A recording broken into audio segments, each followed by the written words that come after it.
Hey artists, are you ready to draw a seahorse?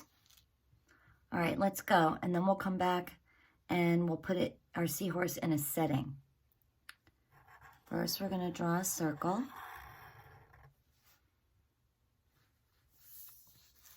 That down a little bit. Then we're gonna draw a curved line from the circle. Yeah. Ending in a spiral. A curved line for the tummy.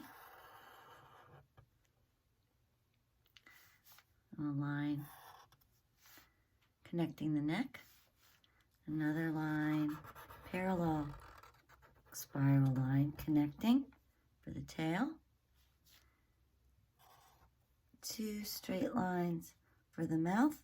You could do a little curving line at the end. Another curved line. Stripes on the body.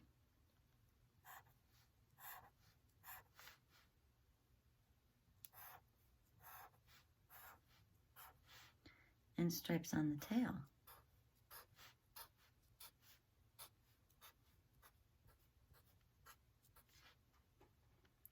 Spikes on the back, along the back, which are really angle lines, almost like zigzag lines.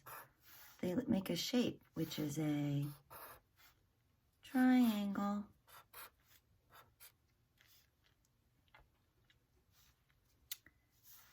Don't forget a triangle for the fin. I'm going to make wavy lines. And an eye. You could make a circle with a dot for an eye or a curving line. I'm going to make a circle with a dot for this one.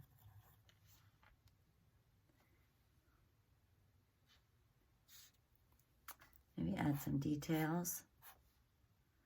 You can add any kinds of details you want. But there is your seahorse. What do you think? I'll meet you back here to create a setting. All right, see you later. In a minute. Bye.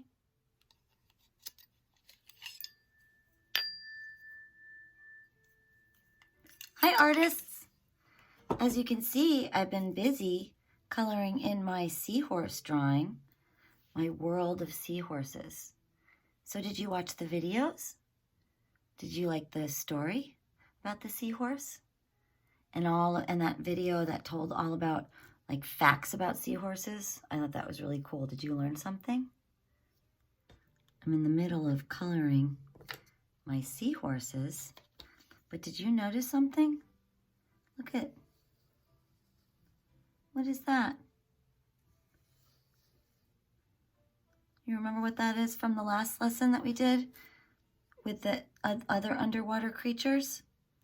Yep, spirals. Spiral snail, spiral tail. Huh, I made a poem, a little rhyme. Anyway, I'm coloring these seahorses, and I want to get this ready to show you.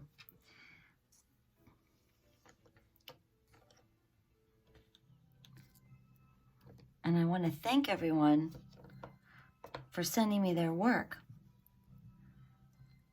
because I love seeing what you send me. So I'm going to try some different, I'm going to do some really nice craftsmanship here.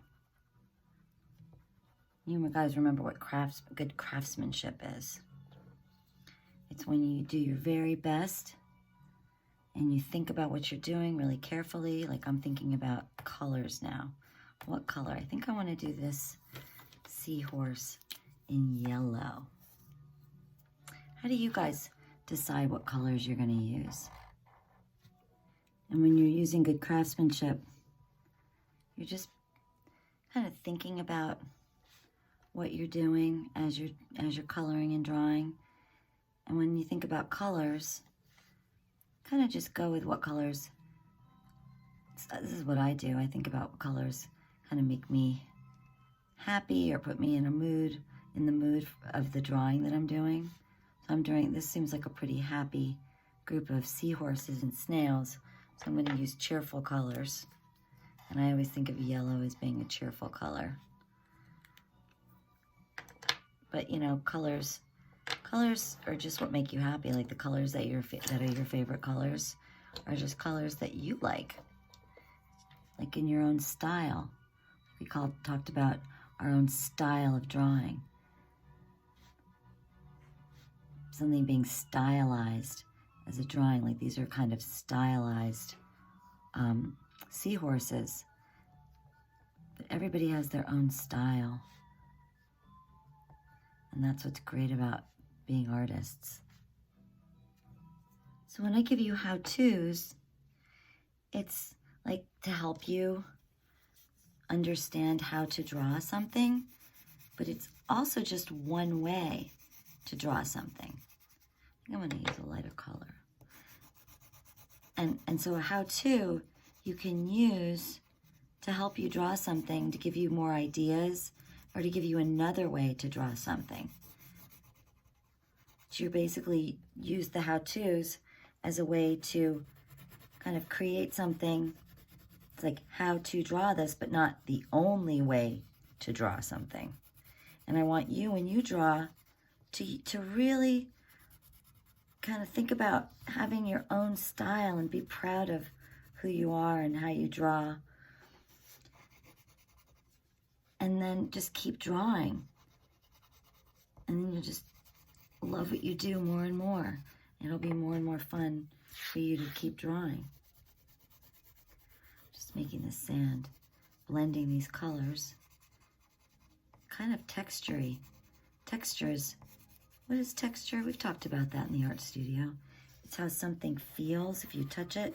So like the sand, well, underwater it won't feel dry, but sand on the ground and on the beach feels dry and kind of rough.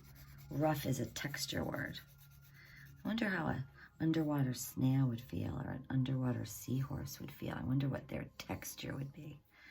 This is kind of bumpy because showing some texture, showing this different sand particles.